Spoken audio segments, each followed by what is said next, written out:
সম্মানিত ভাইরা আমার, এমন একটি মাস চলছে যে মাসটি হচ্ছে আরবি ক্যালেন্ডারের প্রথম মাস মুহররম। এই মুহররম মাস আল্লাহর কাছে একটি সম্মানিত মাস। আশহুরুল হুরুম যে 4 মাসের কথা আছে, মুহররম, জিলকদ, জিলহাজ, রজব, এই মাসগুলো হচ্ছে আল্লাহর কাছে অতীব সম্মানিত।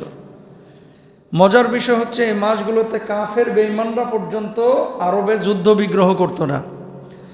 যারা কাফের এরাও মারামারি করতো না, গ্যাঞ্জাম করতো না। কিন্তু আমরা মুসলমান এই মুহররম মাস নিয়ে আমাদের ফিলিংস, অনুভূতি, আমাদের কর্মপরিকল্পনা এগুলো সম্পর্কে আমরা বেখেয়াল। জানুয়ারি সম্পর্কে আমাদের জ্ঞান থাকে, বৈশাখ সম্পর্কে থাকে, কিন্তু মুহররম সম্পর্কে কবে আসলো আর কবে গেল এটা আমরা কিন্তু অনেকেই জানি না। কথা বলেন না কেন? অথচ একজন মুসলিম হিসেবে এই খবর কিন্তু আমাদের রাখা উচিত ছিল। কেউ কেউ বলেছেন দুর্বল বর্ণনা, তবে এটা অনেকেই বলেছেন বিশ্বাসযোগ্য, যে এই মুহররমে আল্লাহ সুবহানাহু ওয়া তাআলা পৃথিবী সৃষ্টি করেছিলেন। সুবহানাল্লাহ বলেন। এই মুহররমে বিশুদ্ধ হাদিস দ্বারা প্রমাণিত মুসা আলাইহিস সালাতু ওয়াস সালামকে আল্লাহ তাআলা ফেরাউন থেকে নাজাত দিয়েছিলেন। এই মুহররমে পৃথিবীকে আল্লাহ রাব্বুল আলামিন ধ্বংস করবেন।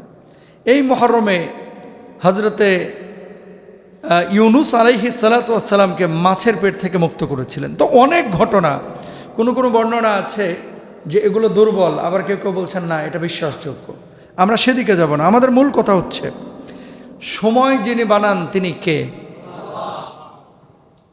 আমাদের হায়াতটা যিনি দিয়েছেন তিনি কে? আজকে আসার পরেই শুনলাম এই যে আমাদের আলম ভাইয়ের বড় ভাই মরহুম মোবারক ভাই আল্লাহর ডাকে সাড়া দিয়ে চলে গিয়েছেন। নিয়মিত মুসল্লি ছিলেন। দেখেন গত জুমাও হয়তো বা তিনি পড়েছেন এবং একই জায়গায় তিনি বসতেন। তিনি গত জুমাতেও জানতেন না যে আজকে তার মওত হয়ে যাবে, যে আজকের জুমাটাই আমার জীবনের শেষ জুমা। আমি জানি না আজকের পরে কালকের জুমাটা, কালকের নামাজটা আমি পাবো কিনা, আপনিও কিন্তু জানেন না। এই জন্য আসার সিরিয়াল আছে, যাওয়ার কোনো সিরিয়াল নাই। আমার মোবারক ভাইকে আল্লাহ তাআলা মাফ করে জান্নাতে উঁচু মাকাম দান করুন, তার জীবনের গুনাহ খাতাগুলো মাফ করে দেন। যেহেতু নামাজি মানুষ ছিলেন, আল্লাহ সুবহানাহু ওয়া তাআলা নিয়ে গিয়েছেন, নিঃসন্দেহে আমরা আশা করি আল্লাহ তাআলা তাকে জান্নাত দিবেন। সবাই বলেন আমিন। এখন এই যে মুহররম মাস আল্লাহ তাআলা দিলেন, নিশ্চয় আল্লাহর নিকট মাসের সংখ্যা হচ্ছে 12টি, এর মধ্যে 4টি মাস সম্মানিত, যেটা একটু আগে বলেছি। এখন এই মুহররম মাসে কেউ কাজ করি আমরা মন গড়া, কেউ কাজ করি আল্লাহ যেভাবে বলেছেন সেভাবে। এমন কিছু কাজ আছে যেগুলো শরিয়া দ্বারা প্রমাণিত, হাদিস দ্বারা প্রমাণিত। এমন কিছু কাজ আছে যেগুলো হাদিস দ্বারা প্রমাণিত না, আবেগ থেকে আমরা বানিয়ে ফেলেছি। তাহলে দুইটা ক্ষেত্র, কিন্তু একটা হচ্ছে শরিয়া দ্বারা প্রমাণিত, আর একটা হচ্ছে আবেগ দিয়ে প্রমাণিত। আপনি আবেগের বশবর্তী হবেন না শরিয়ার? কোরআনের আয়নায়, হাদিসের আয়নায় আগে নিজেকে দেখব যে এটা কোরআন অনুমোদন করে কিনা, হাদিস অনুমোদন করে কিনা। যদি করে আমল করব, যদি না করে আমল করব না। কথা বলেন ঠিক কিনা? তাহলে এখন কি করতে হবে দেখেন। আল্লাহর নবী বিশ্বনবী সাল্লাল্লাহু আলাইহি ওয়াসাল্লাম মুহররম মাসকে শাহরুল্লাহ বলেছেন, আল্লাহর মাস বলে সম্বোধন করেছেন। তিনি বলেছেন আল্লাহ রাব্বুল আলামিন এই মাসকে সম্মানিত করেছেন। ফালা তাযলিমু ফীহিন্না আনফুসাকুম, এই মাসগুলোর মধ্যে নিজেদের উপরে জুলুম করো না।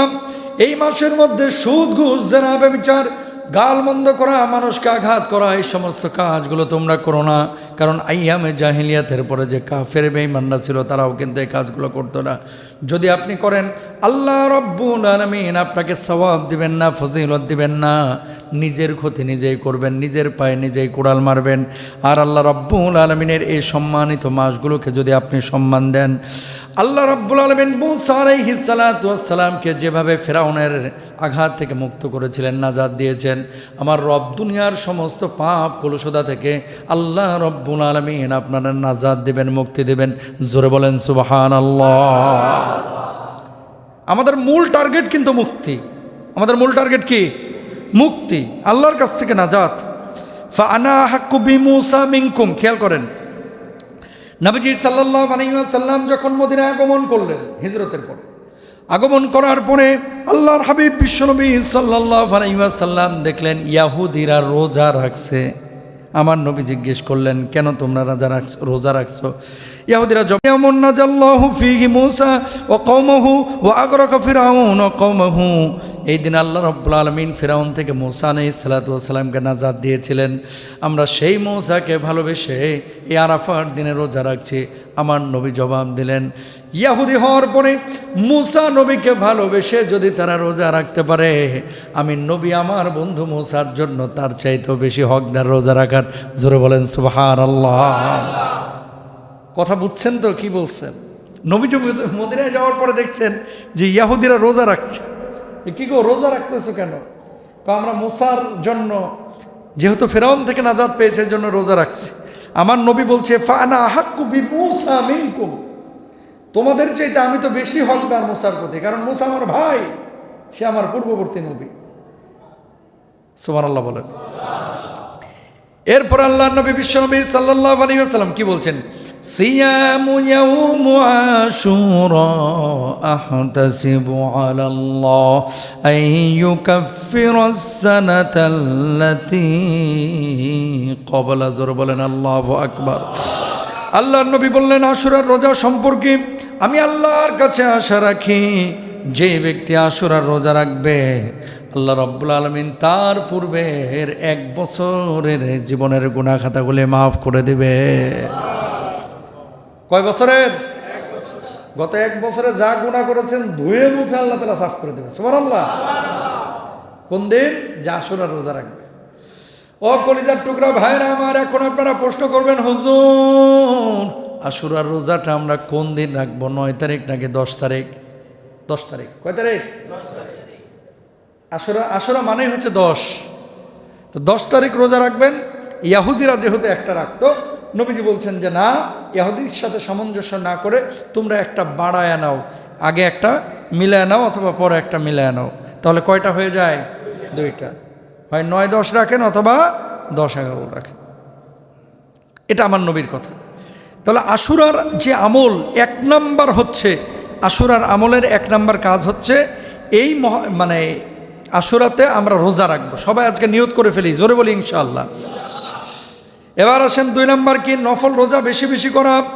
3 নাম্বার তাওবা ইস্তিগফার বেশি বেশি করা। আস্তাগফিরুল্লাহ আস্তাগফিরুল্লাহ আস্তাগফিরুল্লাহাল্লাযী লা ইলাহা ইল্লা হুয়াল হাইয়ুল কাইয়্যুম। যেহেতু নবী আম্বিয়া আলাইহিমুস সালাতু ওয়াস সালামদের উম্মতকে আল্লাহ রাব্বুল আলামিন এই মাসে মাফ করেছেন। ইউনুস নবীকে মাছের পেট থেকে আল্লাহ রাব্বুল আলামিন নাজাত দিয়েছেন। মূসা নবীকে আমার আল্লাহ রাব্বুল আলামিন ওই ফিরআউনের দলের সামনে থেকে মুক্ত করেছেন, নাজাত দিয়েছেন। আপনি যখন আল্লাহর কাছে বলবেন, আল্লাহ জীবনে অনেক গুনাহ করেছি মাবুদ, তুমি ছাড়া কেউ নাই যে গুনাহগুলো আমার মাফ করবে। ও আল্লাহ, যদি এখন মাফ না করো, আমার যদি মওত হয়ে যায় তাহলে আমার জাহান্নামে যাইতে হবে। ও মাবুদ, তুমি আমার মাফ করে দাও, ক্ষমা করে দাও। আল্লাহ, তুমি ছাড়া কোনো মাবুদ নাই, তুমি ছাড়া মালিক নাই, তুমি ছাড়া কোনো খালেক নাই। এইভাবে যখন তওবা ইস্তিগফার করবেন, সাইয়্যিদুল ইস্তিগফার করবেন আর বারবার আল্লাহর কাছে বলবেন, আমার আল্লাহ রাব্বুল আলামিন আপনার জীবনের গুনাহ খাতাগুলি মাফ করে দেবেন। জোরে বলেন সুবহানাল্লাহ। 3 নাম্বার কাজ কি মনে আছে তো? কি করতে হবে? তওবা ইস্তিগফার বেশি করতে হবে। সবাই বলেন ইনশাআল্লাহ। 4 নাম্বার কি? কোরআন তেলাওয়াত বৃদ্ধি করেন এই মুহররম মাসে। কি করা? কোরআন তেলাওয়াত বৃদ্ধি করা। সবাই মনোযোগ দিই, কোরআন তেলাওয়াতটা বৃদ্ধি করবেন এই মুহররম মাসে। শুধু তেলাওয়াত করে না, একটু বুঝে তেলাওয়াত করার চেষ্টা করবেন ইনশাআল্লাহ বলেন। এরপরে 5 নাম্বার দান সাদাকা করবেন। 6 নাম্বার আত্মসমালোচনা এবং নতুন হিজরি বছরের জন্য কিছু কর্ম পরিকল্পনা করবেন। কর্ম পরিকল্পনা মানে কি? যে 1 বছর যা হওয়ার হয়েছে, সামনের 1 বছর আমার 1 ওয়াক্ত নামাজ আমি ছাড়বো না ইনশাল্লাহ বলেন। সামনের 1 বছর আমি কোনো নফল রোজা ছাড়বো না ইনশাল্লাহ। 1 বছর সুদ ঘুষ জেনা ব্যভিচার যা করেছি, এই আগামী 1 বছর আল্লাহ আপনাকে হাজির নাজির জেনে বলছি, সাক্ষী রেখে বলছি, আমার দ্বারা আর কোনো পাপ আমি সংগঠন করব না। দেখেন আজকে যে মানুষটা মারা যাচ্ছে, সেও কিন্তু আপনার আমার মতোই মনে করছে এখনো অনেক দিন বাঁচব। বোঝেন নাই? আজ বিকালে যে মানুষটা মারা যাবে না, সেও আপনার মতো আমার মতোই ভাবতো যে এখনো অনেক দিন টাইম আছে আমার। এই মোবারক ভাই যে মারা গেছে গত সপ্তাহে, উনিও হয়তো বা গত জুমায় এমনটাই মনে করেছিলেন, এখনো আমার অনেক সময় আছে। কখন ধাপ করে মালাকুল মউত এসে সব সম্পর্ক ছিন্ন ভিন্ন করে দিবে ভাই আপনিও জানেন না, আমিও। আমার কবরে যাইতে হবে কারে? আমারই। আমার আল্লাহর সামনে দাঁড়াতে হবে কারে? আমাকেই। আমার আমল নামা পেশ করতে হবে কাকে? আমাকে, আমার ছেলেকে না। কিন্তু যেহেতু আমার কবরে আমাকেই যেতে হবে, আমার আমল নামা নিয়ে আমাকেই দাঁড়াতে হবে, আমার আল্লাহর সামনে আমাকে আমার হিসাব নিকাশ দিতে হবে, সুতরাং কারো প্রতি নির্ভরশীল না, আমার আল্লাহর জন্য, আমার কবরের জন্য আমাকেই আমল নিয়ে যাইতে হবে। ঠিক না? সংসদে কি কথা হইল, কোন পলিটিক্যাল লিডার কি কথা বলল, কোন ভাই কি বলল, কোন বোন কি বলল, বউ কি বলল, বাচ্চা কি বলল, এগুলো সব ক্ষণস্থায়ী, ধোঁকা। স্থায়ীটা কি? স্থায়ী হচ্ছে একমাত্র আমার আমল। ছেলের জন্য ২৬ বছর হাড় ভাঙা পরিশ্রম করতেছেন, একটা বিশাল বাড়ি করলেন, কত পরিশ্রম আপনার, কেন? যে বাচ্চা কাচ্চা যেন ভালোভাবে থাকে। ও ভাই কলিজার টুকরারা, ঠিকই কিন্তু আপনি কবরে চলে যাবেন এই বিশাল বাড়ি রেখে, কিন্তু আপনার ছেলেটা, আপনার মেয়েটা হয়তো বা বছরের পরে বছর চলে যাবে, একটা অকেশনে নির্দিষ্ট সময় হয়তো বা আপনারা মনে করবে, ৫ ওয়াক্ত নামাজের পরে আপনার কথা মনেও করবে না। কথা বলেন না কেন? আপনি আপনার বাবার কথা কয়বার মনে করতেছেন? আমি আমার বাবার কথা কয়বার মনে করতেছি? এজন্য আমার কাজ আমাকেই করতে হবে। এ তো গেল মহরম মাসে করণীয় কি কি করবেন আপনি। এবার আসেন বর্জনীয় কি, যে কাজগুলো আপনি করবেন না। বিশুদ্ধ হাদিস, একটু আগে যেটা বললাম আমি আপনাদেরকে, সহিহ মুসলিমের হাদিস, যে রোজা রাখলে 1 বছরের গুনাহ মাফ। এখন এই দিনে যদি রোজা না রেখে কেউ শরবত খায়, হাদিস অনুযায়ী কাজ হইল না হাদিসের বিপরীতে? বিপরীতে। শাহাদাতে কারবালা, আহলে বাইতদের প্রতি ভালোবাসা। হযরত হুসাইন রাদিয়াল্লাহু তাআলা আনহু, তিনি আমাদের কলিজার টুকরা, আমাদের মাথার মুকুট। আমার নবীকে যেমন ভালোবাসি, হুসাইন হাসানকে রাদিয়াল্লাহু তাআলা আনহুমাকে আমরা তেমনই ভালোবাসি। কিন্তু এর অর্থ এই না ভালোবাসার বহির্প্রকাশ আমরা পিঠ দিয়ে রক্ত ছুটিয়ে দেখাবো। এর অর্থ এই না যে হাই হাসান হাই হুসান করে আমরা প্রলাপ করব, আমরা কান্নাকাটি করব। যেই দিন রোজা রাখার কথা বলা হলো সেটা কারবালার বহু আগের ঘটনা। আল্লাহর নবী নিজে বলে গিয়েছেন যে রোজা রাখো।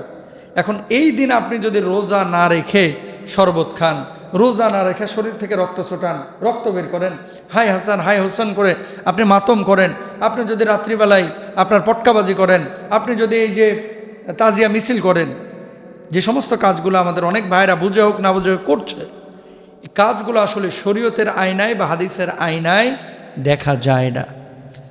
এখন ওই ভাই কি বলবে? তাকে যদি বলবেন যে আমি করলে আপনার সমস্যাটা কি, তার জবাব কি জানেন? যে আমি করলে আপনার সমস্যাটা কি? তা আমি বলি যে আমার নবী তো বলে নাই, আপনি করবেন কেন? আচ্ছা আমি করে আমি জাহান্নামে যাবো, আপনার সমস্যা কি? আর কোনো জবাব আছে?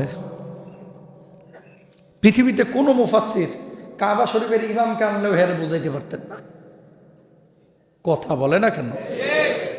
কাবার ইমামকে নিয়ে এসেও যদি আরে বুঝান, ও বলবে যে আমি ঠিক আছে, এটা নাজায়েজ। কারেন্ট নাই, কারেন্ট নাই, কারেন্ট নাই, কারেন্ট নাই। আচ্ছা তো বসেন, যে কথা বলছিলাম, এখন কোনো মানুষ যদি এই কথা বলে যে আমি এটা করে জাহান্নামে যাব, আপনার সমস্যা কি, এরে বুঝানোর আর কোনো ইমাম, খতিব, স্কলার কারো কি নাই, সাধ্য নাই। আর এ হচ্ছে পৃথিবীর সবচেয়ে বড় গোমরা মানুষ। কথা বলেন ঠিক না? শোনেন, আপনি ভুলে জেনা করে ফেলেছেন, মদ খেয়ে ফেলছেন, হারাম করে ফেলেছেন, কিন্তু মনে মনে আপনার ভাব হচ্ছে ইস পাপটা করা আমার উচিত হইল না, ইস ভুলটা আমি করে ফেললাম। পাপ করার পরে যার হৃদয়ে এরকম আঘাত আসে ও কপালওয়ালা, কারণ ওর জন্য তওবার দরজা খোলা আছে। কথা বলা সুবহানাল্লাহ। ওর জন্য কিসের দরজা খোলা আছে? তওবার দরজা। কারণ টুডে টুমোরো, আজ হোক কাল হোক, সে কিন্তু ব্যাক করবে। কিছু মানুষ আছে যারা পাপকে পাপই মনে করে না। ধরেন জেনা করছেন, আবার প্ল্যান করতেছে, যাক আজকে করছে, আগামী বৃহস্পতিবার আবার করবো। নাউজুবিল্লাহ বলেন না? মদ খাইতেছে, আবার 2 দিন পরে খাবো না। নাউজুবিল্লাহ বলেন। ভাই এই 2 দিনের মধ্যে তোমার মৌত হয়ে গেলে তুমি কাফের বেঈমানের মতো মরলা। ঠিক না? এই জন্য এমন কোনো কাজ করা যাবে না এই দিনে আমরা তাজিয়া মিছিল করব না, এ আশুরার দিনে আমরা শরবত খাবো না, আমরা রোজা রাখবো। এ আশুরার দিনে আহলে বাইতদের জন্য আমরা দোয়া করব। এ আশুরার দিনে আমরা মিছিল মিটিং করব না। এ আশুরার দিনে আমরা মানুষকে কষ্ট দেব না, কোনো অপচয় করব না, নিজেদেরকেও কষ্ট দেব না। এই যে রক্ত বের করা, আল্লাহ বলছে ওয়ালা তুলকু বিআইদিকুম ইলা তাহলুকা। আল্লাহ নিজে বলছেন কোরআনে যে তোমরা নিজেদেরকে ধ্বংসের দিকে ঠেলে দিও না। পিঠে যদি আপনি এভাবে শেকল দিয়ে হাই হাসান হাই হোসেন করে এভাবে চাপড়ান, পিঠ দিয়ে রক্ত বাইরে হয় না, একটা দুর্ঘটনাও তো ঘটতে পারে, ঘটে অনেক সময়। এই যে আগুনের উপর দিয়ে ঝাঁপ মারতেছেন, কোথায় পাইছেন এগুলা? প্রিয় ভাইরা আমার, আর একটা কথা শুনেন মনোযোগ দিয়ে। হযরতে হুসাইন রাদিয়াল্লাহু তাআলা আনহু, আল্লাহ রাব্বুল আলামিন জান্নাতের যুবকদের সর্দার তাকে তিনি বানিয়েছেন, বানাবেন কিয়ামতের ময়দানে। তিনি যেমন শহীদ হয়েছেন, আবু বকর, ওসমান, আলী রাদিয়াল্লাহু তাআলা আনহুমদের মতো সাহাবীরা তারাও কিন্তু শহীদ হয়েছেন হুসাইনের শাহাদাতের জন্য। যদি আপনি পীর চাপড়ান তাহলে আবু বকর, আলী, ওসমান, ওমরের জন্য আল্লাহ রাব্বুল আলামিনের সামনে আরো বেশি আপনার পীর চাপড়ানো দরকার ছিল। কথা বলেন ঠিক কিনা? চারজন প্রধান সাহাবী, চারজনই তো শহীদ হয়েছেন। চারজন শহীদ হয়েছেন না? তো ওনারাও তো দুনিয়া থেকে বিদায় নিয়েছেন। এখন ওনাদের জন্য কি আলাদা আলাদা আপনি মিছিল মিটিং করবেন? যদি সব সাহাবীর আপনি হিসাব করেন তাহলে বছরে 12 মাসে 300 দিনের বেশি মিছিল করা লাগবে। কথা কন না কেন? বুঝছেন বিষয়টা? আমি যে কথাটা বলতে যাচ্ছি, হযরত হুসাইন, হাসান রাদিয়াল্লাহু তাআলা আনহুমা, তারা আমাদের কলিজার টুকরা, কোনো সন্দেহ নাই। কিন্তু এর অর্থ এই না যে আমরা হযরত হাসান হুসাইন রাদিয়াল্লাহু তাআলা আনহুমাকে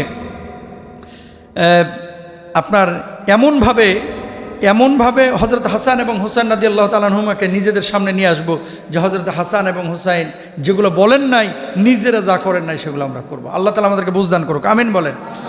দীর্ঘ আলোচনা, সময় বেশি লাগবে এজন্য। তাহলে করণীয় কি পাইলেন আর বর্জনীয় কি পাইলেন পেয়ে গেছেন, যে এগুলো করবেন আর এগুলো করবেন না। পয়েন্ট আকারে কয়েকটা বলে দিয়েছি, আল্লাহ কবুল করুক। দিন শেষে আমাদের প্রত্যেককে কিন্তু মরতে হবে, প্রত্যেকটা মানুষ আমরা মারা যাব। হযরত হাসান এবং হুসাইন রাদিয়াল্লাহু তাআলা আনহু, ও যে মিশরের হযরত হাসান মসজিদে ওনার শির মোবারক সিরিয়া থেকে নিয়ে যাওয়া হয়েছে। ওনার তো দেহ থেকে মাথাটা আলাদা করে ফেলেছিল ওই কাফেররা। আহা, দেহ থেকে মাথাটা আলাদা করে ফেলেছিল। যখন ওই জালেমরা বারবার মাথাটাকে লাঠি দিয়ে খোঁচাচ্ছিল আর তিরস্কার করছিল হুসাইন রাদিয়াল্লাহু তাআলা আনহুর মাথা নিয়ে, আল্লাহর নবীর একজন বৃদ্ধ সাহাবী ওখানে জীবিত ছিলেন। বলছেন, এই আল্লাহর নবীর অনেক স্মৃতি আমার মনে আছে, আমি নিজে দেখেছি। নবীজির এই ঠোঁট দিয়ে হুসাইনের মাথায় চুমু দিয়েছে, নবীজির এই ঠোঁট দিয়ে হুসাইনের কপালে চুমু দিয়েছে। আল্লাহর কসম করে বলছি, তুই খোঁচা মারিস না, হুসাইনের এই মাথাটার সাথে বেয়াদবি করিস না, ছারখার হয়ে যাবি। বেয়াদব তারপরও বেয়াদবি করেছিল। ঠিক 1-1.5 মাসের মাথায় আল্লাহর কি লীলা, আল্লাহর কি পরিকল্পনা, মাত্র কয়েকদিনের মাথায় ওই জালেমের মাথায় এভাবে শত্রুরা কেটে তারপরে ফুটবলের মতো লাথ্থায় ওটাকে ঝুলায় রাখছিল। আল্লাহু আকবার। আমার নবী যেই কপালে চুমু দিয়েছে সেই কপালে তারা আঘাত করেছে। আবার নবী যেই ঘাড়ের ওপরে চুমু দিয়েছে সেই ঘাটটার উপরে তারা ছুরি চালিয়েছে। আমার নবী যেই হুসাইনের কপালে চুমু দিয়েছে সেই কপালে তারা লাথি মেরেছে। আমার নবী যেই হুসাইনের গলায় চুমু দিয়েছে সেই গলার উপরে ছুরি চালিয়েছে।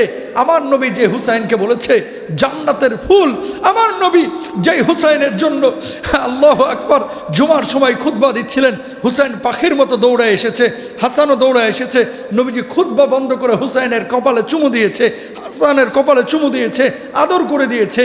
সেই হাসানকে, সেই হুসাইনকে এই জালেমরা, এই বেঈমানরা, এই কাফেররা এইভাবে আঘাত করলো, এইভাবে আঘাত করলো।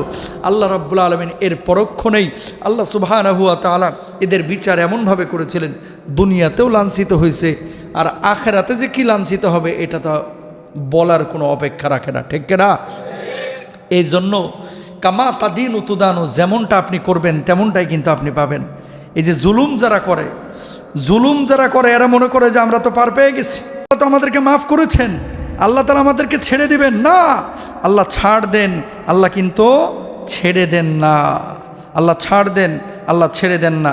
আল্লাহ সুবহানাহু ওয়া তাআলা কোনো মানুষকে যেন জুলুমের পর্যায়ে না রাখেন, এই জন্য আমাদের প্রত্যেককে দোয়া করা উচিত, প্রত্যেকেরই দোয়া করা উচিত। হুসাইন রাদিয়াল্লাহু তাআলা আনহু যখন যাচ্ছিলেন অনেক প্রবীণ সাহাবীরা তাকে নিষেধ করেছিলেন যে আপনি কুফায় যায়েন না। এটা দীর্ঘ ইতিহাস যে আপনি যায়েন না। ওই কুফাবাসী বারবার কিন্তু চিঠি লিখেছিলেন যে হুসাইন আপনি আসেন, আমরা বর্তমান খলিফার কাছে বাইয়াত হব না, আমরা চাই যে নবী পরিবারের একজন সদস্য কি হোক, আমাদের খলিফা হোক। কুফাবাসী তার সাথে গাদ্দারি করেছিল। চিঠি লিখে তাকে নিয়ে যাওয়ার পরে এই কুফাবাসী গাদ্দারি বেঈমানি করে তাকে আপনার এই হত্যার মুখোমুখি করেছিলেন। যাওয়ার পরে কিন্তু আর কেউ কোনো খোঁজখবর রাখেন নাই।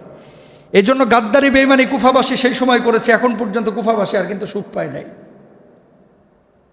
ওই জাতিটা যারা এই বেঈমানি করেছিল, হুসাইন রাদিয়াল্লাহু আনহুকে নিয়ে জালেমদের সামনে ফেলে তারপরে সটকে গিয়েছিল, আল্লাহ রাব্বুল আলামিন এখন এদেরকে সুখ দেন নাই, লাঞ্ছিত হচ্ছে, বঞ্চিত হচ্ছে। আহলে বাইত পরিবারের সদস্যদের সাথে বেয়াদবি করার খেসারত এখনও তারা দিচ্ছে। আমি তো গিয়েছি মিশরে, হুসাইন রাদিয়াল্লাহু তাআলা আনহুর মাথা মোবারক যেখানে দাফন করা, কালের পরিক্রমায় দেখেন তারা এই বিচ্ছিন্ন দেহটাকে কাফেররা সহ্য করতে পারে নাই। এটাকে নিয়ে তারা কত ধরনের যে বেয়াদবি করেছে। এর জন্য নবী পরিবারের সদস্যদের সাথে কোনো বেয়াদবির চিন্তাও করা যাবে। আল্লাহু আকবার, আল্লাহ তৌফিক দান করুক। আমরা কিন্তু দুনিয়া থেকে চলে যাব, হুসাইন রাদিয়াল্লাহু তাআলা আনহু চলে গিয়েছেন, আমাদেরকেও যেতে হবে। এখন আমি মূলত মুহররমের মাঝ থেকে একটু হুসাইন রাদিয়াল্লাহু তাআলা আনহুর কথা বললাম যে নবী কেমন ভালোবেসেছেন।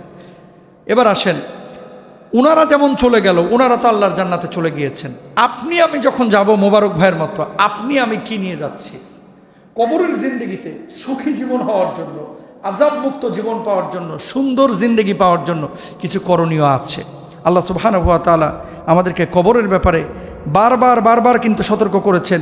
যারা জ্ঞানী তারা সতর্ক হয়, যারা জ্ঞানী না তারা সতর্ক হয় না।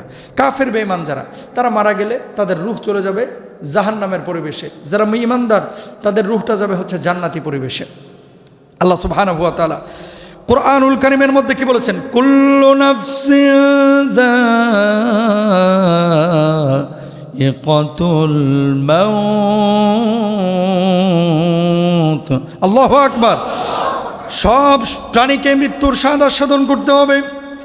হুসাইন রাদিয়াল্লাহু তাআলা আনহুকে আল্লাহ রাব্বুল আলামিন শাহাদাতের মওত দান করেছিলেন। আপনারা আমারা হয়তোবা শাহাদাতের মওত দেবেন না, কিন্তু যদি আপনি আমি ভালো কাজ করে দুনিয়া থেকে বিদায় নিয়ে যাইতে পারি, কবরের জিন্দেগিটা সুখের জিন্দেগি হবে। আর কবর হচ্ছে প্রথম ঘাঁটি। ইন্নাল কবরা আউয়ালু মানাজিলিল আখিরা ফা ইন্না জা মিনহু ফামা বাদাহু আইসরাহু মিনহু ওয়া ইল্লাম ইয়ানজু মিনহু ফামা বাদাহু আশাদ্দু মিনহু। কবর হলো আখিরাতের প্রথম ঘাঁটি। যদি কেউ এই সফলতা পায়, কবরের মধ্যে পার পেয়ে যায়, তার পরবর্তী ধাপগুলো তার জন্য সহজ হবে। আর যদি এখানে কেউ সফল না হয়, পরবর্তী ধাপগুলো তার জন্য কঠিন হয়ে যাবে। অর্থাৎ যার কবর ভালো তার আখিরাত ভালো, যার কবর ভালো তার হাসর ভালো, যার কবর ভালো তার আমলের পাল্লা হবে ভারী, যার কবর ভালো পুলসিরাত একেবারে বিদ্যুতের মতো পার হয়ে যাবে। আর কবরে যে ধরা খাবে প্রথম ঘাটিতে, তার গোটা আখিরাতের জিন্দেগিটাই ধরাশয়ী হবে। কথা বলেন ঠিক কিনা? কিন্তু কবর নিয়ে আমরা বড়ই বেখিয়াল। ওসমান রাদিয়াল্লাহু তাআলা আনহু যখনই কোনো কবরের পাশে দাঁড়াইতেন, হাউমাউ করে কেঁদে দিতেন, চিৎকার করতে কান্না করতেন। ওমর রাদিয়াল্লাহু তাআলা আনহু সহ অন্যান্য সাহাবীরা বলতেন, ও ওসমান, দুনিয়াতে থাকতে আল্লাহ রাব্বুল আলামিন তোমার জান্নাতের সার্টিফিকেট দিয়েছে, তারপরেও কেন তুমি এত কান্না করো? ওসমান রাদিয়াল্লাহু তাআলা আনহু তখন এই হাদিসটা বারবার শোনাইতেন। কবর হচ্ছে প্রথম ঘাঁটি। এই কবরে যদি আমি মুক্তি পেয়ে যাই, এই কবরে যদি আল্লাহ রাব্বুল আলামিন আমারে মাফ করে দেন, কবরটাকে যদি আমার জন্য প্রশস্ত করে দেন, তাহলে আমার পরবর্তী সময়গুলো সুখের হবে। আর কবরে যদি ধরা খেয়ে যায় আমি ওসমান, তাহলে মাফ পাবো না। আল্লাহ আমাকে একেবারে, আল্লাহ রাব্বুল আলামিন আমরা মাফ করবেন না, আল্লাহ আমাকে ধরাশয় করবেন। এই জন্য কবর দেখে আমি ওসমান বড্ড ভয় পাই। জোরে বলেন আল্লাহু আকবার। কবরের প্রথম রাত দুনিয়ার জিন্দেগিতে যত রাত কাটিয়েছেন, তার চাইতে বড় ভয়াবহ রাত হচ্ছে কবরের প্রথম রাত। তার চাইতে বড় ভয়াবহ রাত কবরের প্রথম রাত। দুনিয়ার জিন্দেগিতে 60 বছর, কোনো রাত হয়েছে আপনার বাসর রাত, কোনো রাত হয়েছে আপনার অসুস্থতার রাত, কোনো রাত হয়েছে আপনার আনন্দের রাত, কোনো রাত হয়েছে আপনার খেলা দেখার রাত, কিন্তু কবরের জিন্দেগির যে রাতটা, এই রাতটা প্রথম রাতটা হচ্ছে বড় ভয়াবহ রাত। এই রাত যদি ভালোভাবে কাটায় নিতে পারেন, এই রাতটা যদি আপনি সুন্দরভাবে আল্লাহ রাব্বুল আলামিন আপনাকে জান্নাতি পরিবেশে কাটানোর তৌফিক দান করেন, গোটা আখিরাতের জিন্দেগিটা আপনার জন্য সুন্দর হয়ে যাবে। জোরে বলেন সুবহানাল্লাহ। এখন কবরের প্রথম রাতটা আপনার জন্য সুখের হবে কখন? যখন দুনিয়ার রাতগুলোকে আপনি আল্লাহর জন্য কাটাবেন। ও মুসলমান, দুনিয়ার রাতগুলো আপনি খেলা দেখায় কাটায় দিচ্ছেন। ব্রাজিলের খেলার জন্য আপনি ঠিকই 3:30টায় উঠে যাইতেছেন, আর্জেন্টিনার খেলা দেখার জন্য আপনি রাত 12টায় উঠে ঠিকই বসে থাকতেছেন, পর্তুগালের খেলার জন্য, স্পেনের খেলা দেখার জন্য আপনি সারা রাত জেগে রয়েছেন। কিন্তু 364 দিন মুয়াজ্জিন সাহেব আযান দিল ফজরের জন্য, নামাজের জন্য, আসসালাতু খায়রুম মিনান নাওম, হাইয়া আলাস সালাহ, হাইয়া আলাল ফালাহ। 364 দিনের মুয়াজ্জিনের আযান আপনার কানের মধ্যে ঢুকলো না, কিন্তু ফিক্সচার দেখে ব্রাজিলের খেলা দেখার জন্য আপনি বসে থাকলেন, আর্জেন্টিনার খেলা দেখার জন্য বসে থাকলেন। আল্লাহ রাব্বুল আলামিন কবরের প্রথম রাত কিভাবে আপনার ভালো করবেন? কথা বলেন ঠিক কিনা? এখন শত শত রাত আপনি খেলা দেখে কাটায় দিচ্ছেন। দেখেন, নামাজ কালাম তো ঠিক রাখতে হবে, নামাজের খবর নাই, জুয়াও খেলতেছে অনেক। কথা বলেন না, আছে না নাই? খেলা চলে আমেরিকায়, জুয়া খেলে জাম গড়ায়, খেলা চলে কানাডায়, জুয়া খেলে জাম গড়ায়। অনেক মানুষ বাংলাদেশে এই বিশ্বকাপকে কেন্দ্র করে জুয়া খেলতেছে। এই যেগুলো জুয়া খেলে এগুলো কবিরা গুনাহ করে, নবীজি বলছে এগুলো জান্নাতের গন্ধও পাবে না। জোরে বলেন নাউজুবিল্লাহ। এই জুয়ারি যেগুলো আছে এগুলো ধরে বাইন্দা পুলিশের হাতে দেবেন, অথবা বাপকে বলে দেবেন যে ছেলেকে শাসন করো, জুয়া খেলতে দেবেন না। তাহলে কবরের প্রথম রাত হচ্ছে বড় ভয়াবহ রাত। এই রাতটা যদি পার পান তাহলে দেখেন ওসমান রাদিয়াল্লাহু তাআলা কি বলতেন, মা রাআইতু মানজারান কাত্তুন ইল্লা ওয়াল কবরু আফদাউ মিনহু। আমি এমন কোনো দৃশ্য দেখিনি যা কবরের দৃশ্যের চাইতে অধিক ভয়াবহ। মানে ওসমান বলতেছেন, পৃথিবীর বুকে সাপ দেখে আমরা ভয় পাই, আগুন দেখে আমরা ভয় পাই, আমরা পানি দেখে ভয় পাই, ঝড় দেখে ভয় পাই, সাইক্লোন দেখে ভয় পাই, এর চাইতেও বড় ভয়াবহ হচ্ছে কবরের প্রথম রাত। আল্লাহু আকবার। আহা, এই রাতটা কেমন রাত হবে একটু কল্পনা করেন। এই যে মোবারক সাহেবকে রাখা হলো, আরেকজনকে রাখা হলো, আব্দুল করিমকে রাখা হলো, আব্দুল মজিদকে কবরে রাখা হলো, আপনাকে আমাকে রাখা হবে।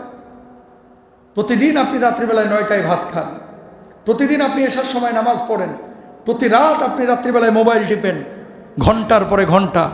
যেদিন আপনাকে কবরে রাখা হবে আপনার রূহটা কিন্তু ওই সময়গুলো বুঝতে পারবে, মনটাই চাইবে যে যাই দৌড় দিয়ে নামাজটা পড়ি। কিন্তু দেখবেন রূহ সিগন্যাল দিচ্ছে, হাত আর নড়তেছে না, রূহ সিগন্যাল দিচ্ছে বুকটা আর সরছে না, রূহ সিগন্যাল দিচ্ছে চোখটা আর খুলছে না, রূহ সিগন্যাল দিচ্ছে পেটের মধ্যে আর কোনো খাবার আসছে না, রূহ সিগন্যাল দিচ্ছে কিন্তু পাটা নাড়াতে পারছে না। একটু চোখটা বন্ধ করেন, সবাই চোখটা বন্ধ করেন, একটু কল্পনা করেন যে আপনার মনে চাচ্ছে আপনি দাঁড়াবেন, দাঁড়াতে পারছেন না, আপনার মনে চাচ্ছে নামাজ পড়বেন, আপনি পারছেন না, মনে যাচ্ছে প্রচণ্ড গরম, আহা আর সহ্য হচ্ছে না, দেখতে পাচ্ছেন আপনার চামড়াগুলো পচে পচে পোকা ধরে যাচ্ছে, আপনার গোশত খুলে যাচ্ছে, আপনার মাথাটা ফেটে যাচ্ছে, মগজগুলো বের হয়ে যাচ্ছে, আর পোকাগুলো এসে আপনার দেহটাকে ভক্ষণ করতেছে। সে সময় আপনার অবস্থাটা কি হবে? সে সময় আমি রহমানের কি হবে? সে সময় আমি স্বপনের কি হবে? আমি আলমের কি হবে? আমি মসজিদের কি হবে? আমি জামানের কি হবে? আমি কালামের কি হবে? কি হবে? এই পরিস্থিতিতে আপনাকে পড়তে হবে ভাই, এই পরিস্থিতিতে আমাকে পড়তে হবে, প্রত্যেকটা মানুষকে কিন্তু পড়তে হবে। আর ওই রাত্রে যদি কোনো ব্যক্তি ফজর আগ মুহূর্ত পর্যন্ত এই সময়ের মধ্যে মারা যায়, আল্লাহ রাব্বুল আলামিন ওই ব্যক্তির কবর আযাব গজবগুলোকে মাফ করে দেন। সুবহানাল্লাহ। 2 নম্বর, আপনি যখন নামাজ পড়বেন এই নামাজ আপনার জন্য সাথী হবে, বাতি হবে। 3 নম্বর, মান আদা মসজিদান আদা আল্লাহু লাহু নূরান ফিল কবর। কেউ যদি মসজিদ নির্মাণ করে, মসজিদে বাতি জ্বালায়, মসজিদটাকে আবাদ করে, মসজিদে নামাজ পড়ে, ও রাজুলুন কলবুহু মুআল্লাকুম ফিল মাসাজিদ, মসজিদের সাথে হৃদয়টাকে সম্পৃক্ত করে রাখে, আল্লাহ রাব্বুল আলামিন আরশের নিচে যেমন ছায়া দিবেন, আমার আল্লাহ রাব্বুল আলামিন তার কবরের জিন্দেগিটাকে সুখের জিন্দেগি বানায় দিবেন। জোরে বলেন সুবহানাল্লাহ। তাহলে নামাজ ঠিক রাখতে হবে, সূরা মুলুক পড়তে হবে, মানুষকে কষ্ট দেওয়া যাবে না। এরপরে মুনকার নাকির আসবে, আসার পরে কি বলবে? মার রব্বুকা ওমা দিনুকা ওমান নাবিয়ুকা মান হাযার রাজুল, এই ব্যক্তিকে জিজ্ঞেস করবে। এখন আপনি বলবেন যে হুজুর ও আমার মুখস্থ আছে, কি জবাব দেব? বাংলায় তো সেদিন জবাব দিতে পারবেন না, আরবিতেই দেওয়া লাগবে। হুজুর এখন আরবি শিখবো কোথায়? না, এটা আরবি আর শিখা লাগবে না, যদি আমল ভালো নিয়ে যাইতে পারেন অটো মুখ থেকে আরবি চালু হয়ে যাবে। জোরে বলেন সুবহানাল্লাহ। কোনো বুড়া মানুষ জান্নাতে যাবে না, কোনো বুড়া মানুষ না, সাদা দাড়ি পাকা চুল পাকা একটা বুড়া মানুষও জান্নাতে যাবে না। টেনশনে পড়ে গেছে আমার মুরব্বীরা, জান্নাতে যাবে না বুড়া মানুষ। কেন? আল্লাহ তাআলা আপনাকে আমাকে তাগড়া যুবক বানায় দিবেন। জোরে বলেন সুবহানাল্লাহ। লম্বা হবেন কয় হাত? 60 হাত। জোরে বলেন কয় হাত? 60 হাত লম্বা হবে। আল্লাহ তাআলা তাগড়া যুবক বানায় দিবে, সেদিন দাড়িগুলো কালো হয়ে যাবে। আল্লাহু আকবার। তো টেনশনের কোনো কারণ নাই যে হুজুর বাংলা তো পারি না, আরবিতে আবার জবাব দিব কিভাবে? আরবিতে জবাব আপনাকে মুখস্থ করা লাগবে না, এমনি আল্লাহ সুবহানাহু ওয়া তাআলা ব্যবস্থা করে দেবেন। জোরে বলেন সুবহানাল্লাহ। এরপরে দেখেন বিশ্বনবী সাল্লাল্লাহু আলাইহি ওয়াসাল্লাম কি বলছেন? আল্লাহ নবী বলছেন ফায়ুফসাহু লাহু ফি কবরিহি মাদ্দা বাসরিহি, মুমিন ব্যক্তিকে যখন আল্লাহ রাব্বুল আলামিন কবরের মধ্যে ঢুকাবেন, আল্লাহ রাব্বুল আলামিন তার দৃষ্টিসীমাকে এমনভাবে প্রশস্ত করে দিবেন, কবরটাকে আল্লাহ রাব্বুল আলামিন এমনভাবে প্রশস্ত করবেন, আল্লাহ রাব্বুল আলামিন যত দূর পর্যন্ত দৃষ্টি যাবে তত দূর পর্যন্ত তার কবরটাকে প্রশস্ত বড় বানায় দিবেন। জোরে বলেন সুবহানাল্লাহ। এটা মুমিনের পুরস্কার, যে কবরটা এত বড় হবে, আপনার দৃষ্টিসীমা যদি 10 কিলোমিটার যায়, দৃষ্টিসীমা যদি 3 কিলোমিটার যায়, দৃষ্টিসীমা যদি 4 কিলোমিটার যায়, যত দূর পর্যন্ত আপনার দৃষ্টিশক্তি যাবে, সীমা যাবে, আল্লাহ রাব্বুল আলামিন আপনার কবরটাকে অত বড় বানায় দেবেন। জোরে বলেন সুবহানাল্লাহ। লাভ না হতে লাভ। সুবহানাল্লাহ। তাহলে মুমিনের জন্য পুরস্কার কয়টা? মুমিনের জন্য 5টা পুরস্কার। কয়টা? যার নামাজ ঠিক আছে, যে হারাম খায় না, যে মানুষকে কষ্ট দেয় না, যে মানুষের সাথে বেঈমানি গাদ্দারি করে না, যে মানুষের উপরে জুলুম করে না, অন্যায় করে না, যে আল্লাহর বিধান অনুযায়ী জীবনযাপন করে, মুমিনের জন্য কবরের নিয়ামত হচ্ছে 5টা। 1 নম্বর হচ্ছে সে মুমিনের জন্য কবরটা প্রশস্ত হবে। 2 নম্বর হচ্ছে জান্নাতের সুবাস আসবে। 3 নম্বর হচ্ছে জান্নাতের দরজা খুলে দেওয়া হবে। 4 নম্বর হচ্ছে সুন্দর চেহারার একজন ব্যক্তি আসবে যাকে জান্নাতের সুসংবাদ দিবে। আর এরপরেরটা হচ্ছে কিয়ামত দ্রুত হওয়ার আকাঙ্ক্ষা করবে। যারা নাজ নিয়ামতগুলো কবরের মধ্যে পাবে বা জান্নাতি পরিবেশে থাকবে, এরা আকাঙ্ক্ষা করবে আল্লাহ কিয়ামতটা দ্রুত করে দাও, যাতে করে আমি মানে চূড়ান্ত জান্নাতে আমি আমার পুরস্কারটা পেয়ে যাই, আল্লাহর দিদার লাভ করতে পারি। জোরে বলেন সুবহানাল্লাহ। এরপরে কাফের বেঈমান যারা পাপিষ্ঠ, এদের কবরের অবস্থাটা কি হবে একটু খেয়াল করেন। যারা কাফের বেঈমান পাপিষ্ঠ, এদের অবস্থাটা কি হবে? আহা হা হা লা Adori, high high high high, আমি তো জানতামই না যে কত কবরটা এত বড় ভয়াবহ জায়গা। দুনিয়াতে কিন্তু সুযোগ আছে, একটা মামলায় ফেসে গেলে আপিল করা, হাইকোর্টে যাওয়া, উচ্চ আদালতে যাওয়া। একজন ভাই আমার সাহায্য সহযোগিতা এগিয়ে আসতে পারে, আমার ছেলে আসে, আমার বিয়ায় আসে, আমার লিডাররা আসে, কিন্তু কবরের মামলায় ফাইসে গেলে ভাই আর পার পাওয়ার কোনো উপায় নেই। আপনি যেই হন না কেন, হে ডোনাল্ড ট্রাম্প হোক আর মোহাম্মদ বিন সালমান হোক আর আয়াতুল্লাহ খামেনি হোক, প্রেসিডেন্ট হোক আর রাষ্ট্রপতি হোক, হুজুর হোক আর বক্তা হোক, কবরের মামলায় ফাইসে গেছে তো শেষ। কি হবে তাদের? আহা ফায়ুযায়্যিকু আলাইহি কবরুহু হাত্তা তাখতালিফা ফীহি আদলাহু, যে তার কবর এত সংকুচিত করা হবে যে তার পাঁজরগুলো একটা আরেকটার সাথে হাড়গুলো মড়মড় করে ঢুকে যাবে। আল্লাহু আকবার। কবর হচ্ছে এটা। সেদিন কেউ কাউকে চিনবে না। তুমি কে? কোথায় ছিলা তুমি? তোমার বাবার অবস্থা কী ছিল? তোমার মায়ের অবস্থা কী ছিল? তুমি হুজুর কিনা? তুমি বক্তা কিনা? তুমি খতিব কিনা? তুমি আলেম কিনা? তুমি কে ছিলা? তুমি বড় আলেম, তুমি বড় লিডার, তুমি বড় পয়সাওয়ালা। সেদিন কিন্তু কবর কাউকে চিনবে না ভাই। 2 পাশের মাটিটা যখন চাপ দিবে, এক পাশের হাড্ডিগুলো আর এক পাশে ঢুকে যাবে, হাড্ডিগুলো মচমচ করে ভেঙে যাবে, মানুষ চিৎকার করবে বাঁচাও বাঁচাও করে। সেদিন কেউ কারো কথা শুনবে না, সেদিন আর কোনো সুযোগ নাই। এই জন্যই ওমর রাদিয়াল্লাহু তাআলা আনহু, আলী রাদিয়াল্লাহু তাআলা আনহু বারবার বলতেন, ওমর রাদিয়াল্লাহু তাআলা আনহু বলতেন, মুতু কবলা আন তামুত, মরার আগে একবার মইরা দেখ। অনেক ব্যস্ত আপনারা, অনেক বিজি, সব শেষ হয়ে যাবে ভাই, সব শেষ। এগুলো সেকেলে কথা না, হুজুরের কথা না। মাঝে মাঝে কবরস্থানে যাবেন, নিরিবিলি একেবারে বসে থাকবেন, নিজেকে ভিখারির মতো। কিসের মতো? ভিখারির মতো বসে থাকবেন। যাহারে এই মানুষটা তো কত বড় লিডার ছিল, কত বড় হুজুর ছিল, কত বড় বক্তা ছিল। আরে আমার আব্বাটা বাড়ির মধ্যে যখন কথা বলতো থরথর করে সবাই ভয়ে কাঁপতো। আজকে আমার বাপটা 30 বছর এই কবরে পড়ে রয়েছে, কোনো আওয়াজ নাই। বলেন না? এই যে আমার স্বপন ভাইয়ের আব্বা চেয়ারম্যান ছিল না, কত প্রভাব ছিল, অথচ শেষ বয়সে অসুস্থ হয়ে গেল বেচারা, আর কোনো কথা বলে নাই, খুব খেদমত করেছে। আল্লাহ চাচাকে মাফ করে দেখ, আমিন বলেন। সব বাবারাই কিন্তু একটা বয়স থাকে এরকম থরথর করে কাঁপাইছে, নিথর দেহে কবরে পড়ে আছে। একদিন আপনার আমার পরিস্থিতি তাই হবে। এজন্য কবর বড় ভয়াবহ জায়গা। কবরের পাশে গিয়ে বসবেন, অন্তত মাসে একবার একটু রিয়ালাইজ করবেন যে কোথায় যাচ্ছি, আমার গন্তব্যটা কোথায়, আমার পরবর্তী সিচুয়েশনটা কি হবে, এটা আমাকে একটু ফিকির করতে হবে ইনশাআল্লাহ। আন্নারু ইউরাদুনা আলাইহা গুদুওয়া ওয়া আশিয়া, তাদেরকে সকাল সন্ধ্যা আগুনের সামনে উপস্থিত করা হবে। আপনি মনে করেন না যে কবরে দাফন কাফনের পরে খালি মাটি দিলাম চলে আসলাম শেষ। লা, আমার আল্লাহ বলছেন কোরআনুল কারীমের মধ্যে যে সকালে এবং সন্ধ্যায় 2 বেলা তাদেরকে কবরের মানে আগুনের সামনে তাদের রূহগুলোকে উপস্থিত করা হবে, সকালে এবং সন্ধ্যায়। সেদিন কি হবে বলেন? কোনো উপায় নাই ভাই, কোনো উপায় নাই। এজন্য নিজের কবরে যেহেতু নিজেকেই যেতে হবে, নিজের প্রস্তুতি নিয়ে যেতে হবে। কবরে আযাব হয় সবচাইতে বেশি যে সমস্ত কারণে, 3টা কারণ। জোরে বলেন কয়টা? এই পেছনের ভাইরা বলেন কয়টা? একবারে লিখে নেন কলিজার মধ্যে। নামাজ না পড়ার কারণে, রোজা না করার কারণে সবচেয়ে বেশি আযাব হয় না, এটা গুনাহ। কিন্তু সবচাইতে আযাব বেশি হয় মাত্র 3টা কারণে। 1 নাম্বার কি দেখেন, ইন্নাহুমা লা ইউআযিবানে ওয়া মা ইউআযিবানে ফি কাবীরিন। আল্লাহর রাসূল সাল্লাল্লাহু আলাইহি ওয়াসাল্লাম 2টা কবরের পাশ দিয়ে হেঁটে যাচ্ছেন। আল্লাহর নবী বললেন এই 2টা কবর আযাব হচ্ছে কানা লা ইস্তাতিরু মিন বাউলিহি। এক ব্যক্তির কবর আযাব হচ্ছে একটা কারণ, সেটা হচ্ছে সে পেশাব করার পরে পরিপূর্ণভাবে পবিত্র হতো না। জোরে বলেন নাউযুবিল্লাহ। পেশাব করার পরে পরিপূর্ণভাবে পবিত্র হতো না, 1 নাম্বার কারণ। বুঝলেন?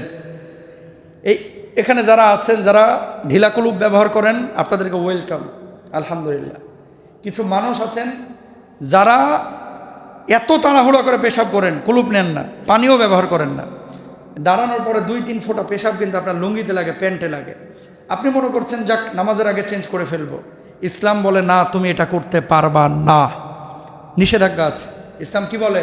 যতক্ষণ পর্যন্ত পেশাব পরিপূর্ণ পবিত্র না হচ্ছ ততক্ষণ পর্যন্ত তুমি ঢিলা কুলুপ নাও অথবা নিচে বসে থাকো, ঝাড়াঝাড়ি করো, পরিষ্কার হও, তারপরে উঠো। এটা হচ্ছে ইসলামের বক্তব্য। এখন নবীজিকে জিজ্ঞেস করলো, ইয়া রাসূলুল্লাহ, আপনি হেঁটে যাচ্ছেন অথচ তার কবরে আযাব হচ্ছে, কি কারণে আযাবটা হচ্ছে? নবীজি বললেন বড় কোনো অপরাধের কারণে না, শুধু পেশাব করে দাঁড়ায় যাইতো, পেশাবের ছিটা তার নাপাকি এই যে শরীরে লাগতো, কাপড়ে লাগতো, আল্লাহ তাআলা এই কারণে কবরে সবচাইতে বেশি আযাব দেন। জোরে বলেন নাউযুবিল্লাহ। 1 নাম্বার। 2 নাম্বার, নবীজি বললেন কানা ইয়ামশি বিন নামিমাতি। আরেকটা কবরে কেন আযাব হচ্ছে? আল্লাহর হাবিব বিশ্বনবী সাল্লাল্লাহু আলাইহি ওয়াসাল্লাম বললেন ওর কবরে আযাব হওয়া এটাও বড় কোনো অপরাধের কারণে না। ওই ব্যক্তি চগলখড়ি করত, মানুষের মধ্যে কথা লাগাইতো, আর একজনের মধ্যে 2 জনের মধ্যে ঝামেলা পাকায় দিত। আল্লাহ রাব্বুল আলামিন এই জন্য এই চগলখড়ের বড় শাস্তি দিয়েছেন। জোরে বলেন নাউযুবিল্লাহ। এজন্য 2 জনের মধ্যে যদি ঝামেলা হয় মিটায় দেওয়ার চেষ্টা করবেন। এর কথা ওরে, ওর কথা ওরে, ওর কথা ওরে, ওর কথা ওরে, সম্পূর্ণরূপে হারাম। কত মারাত্মক হাদিস দেখছেন, বুখারীর হাদিস কিন্তু বিশুদ্ধ হাদিস। আল্লাহর নবী বলছে 1 নাম্বার পেশাবের কারণে বেশি আযাব হয়, 2 নাম্বার হচ্ছে চগলখড়ির কারণে বেশি আযাব হয়। আর আমাদের চায়ের দোকানগুলো তো চগলখড়ির পাওয়ার হাউস। কথা বলেন না কেন? হুজুর জুমাই কি বয়ান করছে, ইমাম কি করছে, লিডার কি করছে, চেয়ারম্যান কি করছে, এমপি কি করছে, এই সব গীবত হচ্ছে চায়ের দোকান আখড়া। এগুলো মসজিদে হয় না, হয় কোথায়? চায়ের দোকান। এই জন্য চায়ের দোকানগুলো নিয়ন্ত্রণ করতে হবে। চা না, চায়ের দোকান। খাইতে যান, কিন্তু এই চগলখড়ি, গীবত, পরনিন্দা, তহমত এগুলো আমরা কেউ করব না। এগুলো আলোচনা হবে সংসদে, চায়ের দোকানে আপনি আলোচনা করে ঘোড়ার ডিম হবে এগুলো। আপনি কি করবেন আলোচনা করে? বাপরে বাপ, ভোটের আগে চায়ের দোকানে যেন এক একজন স্পিকার। কথা বলেন না কেন? এই স্পিকারগিরি চায়ের দোকানে করে লাভ নাই। এটা যারা নীতি নির্ধারক তারা করবে, আপনার দায়িত্ব এটা না। আপনি চায়ের দোকানে যাচ্ছেন, চা খায় আপনি মসজিদে চলে আসেন, ইনশাল্লাহ বলেন না? আর এই ছেলে মেয়েরা যে ফুটবল খেলা দেখতেছে, অনেকে যাই খেলা দেখতে চিপায় বৈশা ডলে, কথার না কেন না? যাই খেলা দেখতে চিপায় বৈশা ডলে, ডলার পর আস্তে করে মুখে মারে। বি কেয়ারফুল থাকেন। এই নেশাগুলো কিন্তু ছোট থেকেই হয়, বড় থেকে ডাইরেক্ট কিন্তু প্রথমে বোতল খায় না। নেশাগুলো ছোট থেকেই কিন্তু আস্তে আস্তে আস্তে আস্তে শিখে। দুঃখ লাগে বাংলাদেশে এগুলো শুরু হলো কিভাবে? টিএসসিতে দেখি জার্সি পরে মেয়েরাও সিগারেট খাচ্ছে, ফেসবুকে দেখা যাচ্ছে। বাবা হিসাবে আপনার দায়িত্ব নেওয়া উচিত। বিড়ি খেলে তো বোঝাই যায়, যেই মেয়ে বিড়ি খোর, এর সাথে যদি ছেলে বিয়ে দিচ্ছেন, এই পরিবারটার জাহান্নামের টুকরা বানায় ফেলাইবে। মেয়েরা আবার স্মোক করে কিভাবে? এখন শিখছে, স্বাধীনতা। খবরদার কোনো মেয়ে কোনো ছেলে আপনারা স্মোক করবেন না, ইনশাল্লাহ বলেন। 3 নাম্বার সবচেয়ে বেশি আযাব হয় কবরে, কি কারণে? এটা বলে আলোচনা শেষ। আর রজুল ইয়াকদিবুল কাদিবা, মিথ্যা কথা বলার কারণে। তাহলে 1 নাম্বার পেশাব, 2 নাম্বার চগলখড়ি, 3 নাম্বার হচ্ছে মিথ্যা। আর সিদকু ইউনজি ওয়াল কিযবু ইহলিক, সত্য মানুষকে মুক্তি দেয়, মিথ্যা মানুষকে ধ্বংস করে। আর মনে রাখবেন, একটা মিথ্যাকে প্রতিষ্ঠিত করতে এর সাথে আরো 10টা মিথ্যা বলা লাগে। কথা বলার লাগে। যারা যত মিথ্যা কথা বলে, এরা এই মিথ্যা কথাকে প্রতিষ্ঠিত করার জন্য আরো সাথে 10টা বলা লাগে। এই জন্য সবসময় যেটা পারেন সেটা বলবেন, যেটা পারেন না সেটা বলবেন না। জান চলে যাক, জীবনে মিথ্যা কথা বলবো না, ইনশাল্লাহ বলেন। মিথ্যা মানুষকে ধ্বংস করে, মিথ্যা মানুষকে কবর আযাবের মুখোমুখি করে। আমার নবীজি মিথ্যা বলেন নাই, সাহাবী রাদিয়াল্লাহু আনহুম আজমাইন বলেন নাই, আপনি কেন বলছেন? আম কিনতে গেছেন, জানেন যে ফালতু আম, আপনি বললেই হয় যে ভাই আমটা অত মিষ্টি হবে না, বা নিতে পারেন, মোটামুটি ভালো আছে। ভাই 1 নাম্বার আম, এর চাইতে ভালো আম গোটা ঢাকা শহরে পাবেন না। আরে কালকে রাত্রে সেই থেকে আমি নিয়েছি। এই যে সমস্ত চাপাবাজি, মিথ্যা বলে বেচা কেনা করা সম্পূর্ণরূপে হারাম। নাউজুবিল্লাহ বলেন। কোনো মিথ্যা বলা যাবে না, আমরা কেউ বলবো না, সবাই বলি ইনশাআল্লাহ। কবর বড় ভয়াবহ জায়গা, কবরের জন্য আমরা প্রত্যেকেই প্রিপারেশন নেই। মহরমটাকে আমরা গ্রহণ করি, রোজা রাখি, আমলগুলো ঠিকমতো করি। আল্লাহ তাআলা আমাদের সবাইকে তৌফিক দান করুন, জোরে বলেন আমিন। হাযা মা ইনদি ওয়াল ইলমু ইনদাল্লাহ, আলাইহি তাওয়াক্কালতু ওয়া ইলাইহি উনীব, ওয়া আখিরু দাওয়ানা আলহামদুলিল্লাহি রাব্বিল আলামিন। আসসালামু আলাইকুম ওয়া রাহমাতুল্লাহি ওয়া বারাকাতুহু। মাশাআল্লাহ, মসজিদের আপনারা সকলেই জানেন যে বেশ কিছু সংকট রয়েছে ফাইন্যান্সিয়ালি। আজকে গত জুমাবারেও আপনারা অনেকে দিয়েছেন, এবং আজকে প্রথম ডোনার, বিশেষ করে আমার মোবারক ভাই যে আল্লাহর ডাকে সাড়া দিয়ে চলে গিয়েছেন, মরহুম মোবারক ভাইকে আল্লাহ তাআলা জান্নাতে উঁচু মাকাম দান করেন, বলেন আমিন। ভাইয়ের